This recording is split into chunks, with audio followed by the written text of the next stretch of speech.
জয় রাধে রাধে বন্ধুরা। সকলে নিশ্চয়ই সুস্থ আছো, ভালো আছো ভগবানের কৃপায়। আমরাও ভালো আছি।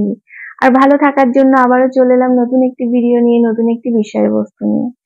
আজকের বিষয়বস্তু হলো একাদশী ব্রত।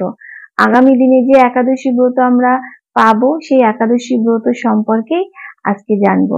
একাদশী ব্রতের মাহাত্ম্য কথা, একাদশী ব্রতের সঠিক সময়ে পালন এবং একাদশী ব্রতে কি করতে আছে কি করতে নেই, এছাড়াও একাদশী ব্রতের মাহাত্ম্য কথা জানা আমাদের খুব দরকার।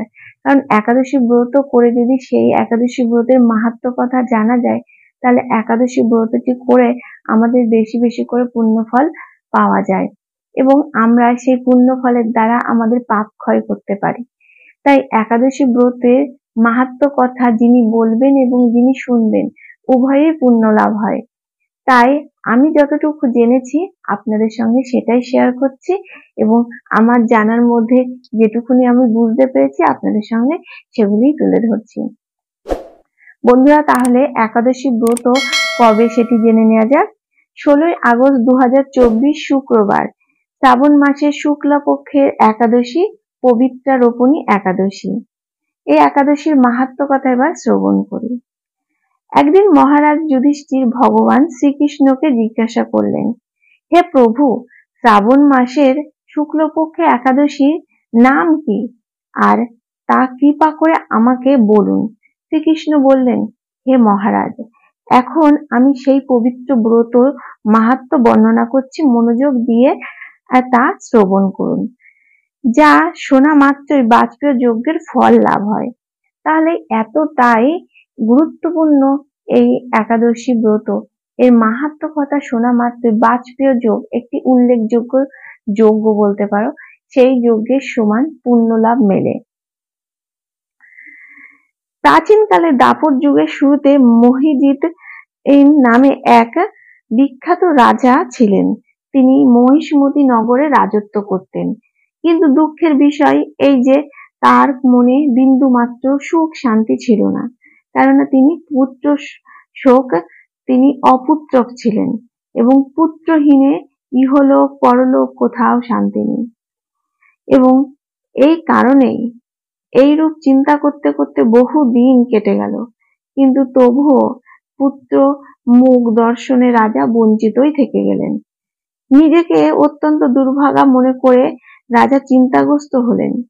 প্রজাদের সামনে গিয়ে বলতে লাগলেন, হে প্রজাবৃন্দ, তোমরা শোনো, আমি এই জন্মে তো কোনো পাপ কাজ করিনি, অন্যায় ভাবে রাজকোষও বৃদ্ধি করিনি এবং ব্রাহ্মণ বা দেবতাদের সম্পদও কখনো গ্রহণ করিনি। উপরন্তু প্রজাদেরকে পুত্রের মতো লালন পালন করছি, ধর্ম অনুযায়ী পৃথিবী শাসন করছি, দুষ্টদের যথানুরূপ দণ্ড দিয়েছি, সজ্জন ব্যক্তিদের যথাযথ সম্মান করতেও কখনো অবহেলা করিনি। তাই হে ব্রাহ্মণগণ, এই প্রকার ধর্মপথ অবলম্বন করা সত্ত্বেও কেন আমার পুত্র লাভ হলো না? তারপর রাজা ভাবছেন যে তিনি এত ভালো কর্ম করেছেন, এত ভালো কর্ম করে চলেছেন, তবুও কেন তার পুত্র সন্তান হয় না, তিনি কেন বঞ্চিত? তা আপনারা কৃপা করে অনুসন্ধান করুন। রাজার এই প্রকার কাতর উক্তি শ্রবণে ব্যথিত রাজভক্ত পুরোহিত ব্রাহ্মণগণ রাজার মঙ্গলের জন্য গভীর বনে ত্রিকালজ্ঞ মুনি ঋষির কাছে যেতে মনস্থ করলেন। বনের মধ্যে ঋষিদের আশ্রম সকল দেখতে দেখতে তারা এক মুনির সন্ধান পেলেন। দীর্ঘায়ু, নিরোগ, নিরাতে ঘোর তপস্যায় মগ্ন ছিলেন। সর্বশাস্ত্র বিশারদ, ধর্মতত্ত্বজ্ঞ ও ত্রিকালজ্ঞ সেই মহামুনি লোমশ মুনি নামে পরিচিত। ব্রহ্মার এই কল্প অতিবাহিত হলে মুনিবরের গায়ে একটি লোম পরিত্যাগ হয়। এই কারণে এই মহামুনির নাম লোমশ। তাকে দেখে সকলেই ধন্য হলেন। তারা পরস্পর বলতে লাগলেন যে আমাদের বহু জন্মের সৌভাগ্যের ফলে আজ আমরা এই মুনিবরের সাক্ষাৎ লাভ করলাম। তারপর ঋষিবর তাদের সম্বোধন করে বললেন, কি কারণে আপনারা এখানে এসেছেন এবং কেনই বা আমার এত প্রশংসা করছেন, তাই স্পষ্ট করে বলুন, আপনাদের যাতে মঙ্গল হয় তা আমি নিশ্চয়ই চেষ্টা করব। ব্রাহ্মণেরা বললেন, হে ঋষি, আমরা যে উদ্দেশ্যে এখানে এসেছি আপনি তা কৃপা করে শুনুন। এই পৃথিবীতে আপনার মতো শ্রেষ্ঠ ব্যক্তি আর কোথাও নেই। মহিজিৎ নামে এক রাজা নিঃসন্তান হয় অতি দুঃখে দিন যাপন করছে।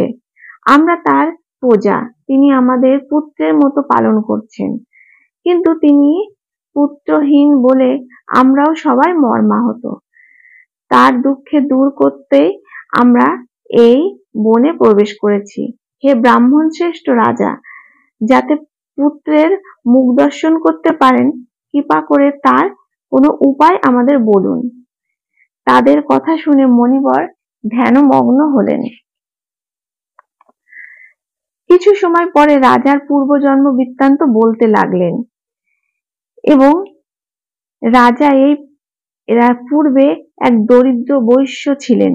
একবার তিনি একদিন অন্যায় কার্য করে ফেলেন। ব্যবসা করার জন্য তিনি এক গ্রাম থেকে অন্য গ্রাম যাতায়াত করতেন। একসময় জ্যৈষ্ঠ মাসে শুক্লপক্ষের দশমীর দিনে কোথাও যাওয়ার পথে তিনি অত্যন্ত তৃষ্ণার্ত হয়ে পড়েন। গ্রাম প্রান্তে একটি জলাশয় ছিল, তিনি দেখতে পান। সেখানে জলপানের জন্য যান। একটি গাভীও তার বাছুর সেখানে জলপান করছিল। তাদেরকে তাড়িয়ে দিয়ে তিনি নিজেই জলপান করতে লাগলেন। এই পাপ কর্মের ফলে তিনি পুত্র সুখ বঞ্চিত হয়েছেন, কিন্তু পূর্বজন্মের কোনো পুণ্যের ফলে তিনি এই রকম নিষ্কণ্টক রাজ্য লাভ করেছেন। যে মুনির শাস্ত্রে আছে যে পুণ্য দ্বারা পাপ ক্ষয় হয়, তাই আপনি এমন একটি পুণ্যব্রতের উপদেশ করুন যাতে তার পাপ দূর হয় এবং আপনার অনুগ্রহে তিনি পুত্র সন্তান লাভ করতে পারেন। লোমশ মুনি বললেন, শ্রাবণ মাসের শুক্লপক্ষের পবিত্রারোপণী একাদশী ব্রত অভীষ্ট বল প্রদান করে। আপনার যথারীতি বিধি তা সকলে পালন করুন। লোমশ মুনির উপদেশ শুনে আনন্দ চিত্ত গৃহে প্রত্যাবর্তন করে তার রাজাকে যে সকল কথা জানালেন, তারপর সকলে মিলে মুনির নির্দেশ অনুসারে ব্রত পালন করলেন। তাদের সকলের পুণ্য ফল রাজাকে প্রদান করলেন। সেই পুণ্য প্রভাবে রাজমহিষী গর্ভবতী হলেন। উপযুক্ত সময় বলিষ্ঠ সর্বাঙ্গ সুন্দর এক পুত্র সন্তানের জন্ম দান করলেন। ভবিষ্য পুরাণে এই মাহাত্ম্য বর্ণিত আছে। এই ব্রত মাহাত্ম্য যিনি পাঠ বা শ্রবণ করেন তিনি সমস্ত পাপ থেকে মুক্ত হন এবং পুত্র সুখ পান। এবার বন্ধুরা বলি, এই একাদশী ব্রত আমরা করছি এবং এর পালনের সঠিক সময় আমাদের জানা উচিত, কারণ পালনের সঠিক সময়ের মধ্যে যদি পালন কার্যটি আমরা না করি, একাদশী ব্রত নিষ্ফল হয়ে যায়। তাই সেই পালনের সময়সূচি হলো 16 আগস্ট একাদশী এবং 17 আগস্ট পারণ। 17 আগস্ট পারণ সকাল 5:15 থেকে 8:07 পর্যন্ত। এই সময়ের মধ্যে পালন কার্যটি করবেন এবং তাহলে বন্ধুরা একাদশীর পালনের সঠিক সময়ের মধ্যে পালন কার্যটি করে নেবেন এবং সঠিক সময়ের মধ্যে ভগবানকে ভোগ নিবেদন করবেন। তুলসী পত্র ভগবানকে অবশ্যই অর্পণ করবেন এবং তুলসী গাছে জল দান অবশ্যই করবেন, কারণ বলা হয়ে থাকে 365 দিনই আপনারা তুলসী গাছে জল দান করতে পারেন, কিন্তু তুলসী পত্র তোলার ক্ষেত্রে কিছু কিছু দিন বিধিনিষেধ আছে। তাই এই যে পালনের সঠিক সময়ের মধ্যে আপনারা কোনো অন্নদানা গালে তুলবেন এবং চিড়ে, খই, মুরগি ইত্যাদি আটার জিনিস এগুলি আপনারা ভগবানকে ভোগ নিবেদন করে গ্রহণ করতে পারেন, তাতে কোনো অসুবিধা নেই। কিন্তু যে সমস্ত বন্ধুরা আছে অনেকেই পূজা দেন না এবং আপনারা কর্মস্থলে যাচ্ছেন, তাহলেও আপনারা সঠিক সময়ের মধ্যে অন্নদানা একটু গালে দিয়ে নেবেন। নাহলে বলে একাদশী ব্রত নিষ্ফল হয়ে যাবে।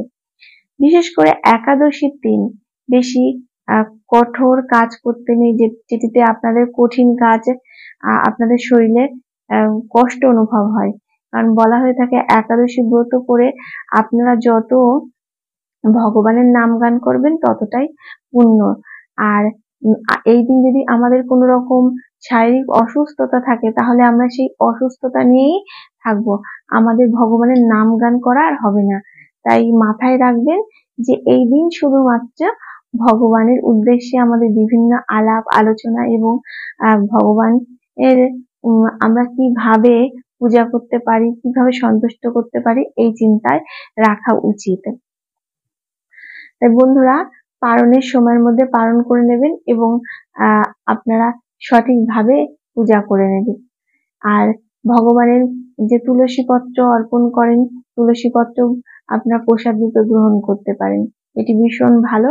এবং এই একাদশীতে আপনারা অনেকেই আছে যারা নিঃসন্তান এবং পুত্র সন্তান হয় না, তারাও এই একাদশী ব্রত করতে পারেন। কে জানে, ঠাকুরের আশীর্বাদে আপনারা হয়তো পুত্র সন্তান লাভ করতে পারেন। তাই সমস্ত বন্ধুদের উদ্দেশ্যে বলছি, একাদশী ব্রত আমরা সবাই করতে পারি, চেষ্টা করলে সব করা যায়। একাদশী ব্রতে কিছু কিছু খাদ্য তালিকার থেকে বঞ্চিত হয় ঠিকই, কিন্তু অনেক কিছু খাবার থাকে যেগুলি আমরা গ্রহণ করতে পারি। তাই ভয় না পেয়ে একাদশী ব্রত করুন এবং অবশ্যই মাহাত্ম্য কথা শুনুন। এগুলি করলেই আপনার অনেক অনেক পুণ্য লাভ হবে। তাই বন্ধুরা, আজকের ভিডিওটি এই পর্যন্তই। আবার নতুন কোনো ভিডিও নিয়ে আসবো, আবার নতুন কোনো বিষয়বস্তু তুলে ধরবো। তবে আরেকটি কথা যার আগে বলে নিই, এই যে একাদশী ব্রত করে আপনারা অবশ্যই একটু গো সেবা করবেন। কারণ মাহাত্ম্য কথার মধ্যেই শুনেছেন যে একটি গরুর যে জল খাচ্ছিল, সেই জল না খেতে দিয়ে নিজে সেই জল পান করেছিল, তাই তার থেকে তার পাপ লেগে গেছিল। তাই আপনারা পারলে এই একাদশী ব্রতে দিন আপনারা যে কোনো স্থানে যেখানে গোমাতা আছে সেখানে একটু গোমাতার কিছু খাইয়ে সেবা করতে পারেন। কিছু বলতে এই একাদশীর দিন আপনারা কোনো প্রকার অন্ন দানা গোমাতাকে দেবেন না, ফল দিতে পারেন এবং আপনারা একাদশী ব্রত করে যেগুলি গ্রহণ করছেন সেই জিনিসই আপনারা দিতে পারেন, এটিও করা যায়। এইভাবে আপনারা এই একাদশী ব্রত করবেন, দেখবেন ভগবানের কৃপা আপনাদের উপরে অবশ্যই অবশ্যই হবে। তাহলে বন্ধুরা, আজকের মতন ভিডিওটি এই পর্যন্তই। ভালো থাকবেন, সুস্থ থাকবেন এবং খুব আনন্দ থাকবেন। এখনকার মতন তাহলে টাটা, রাধে রাধে।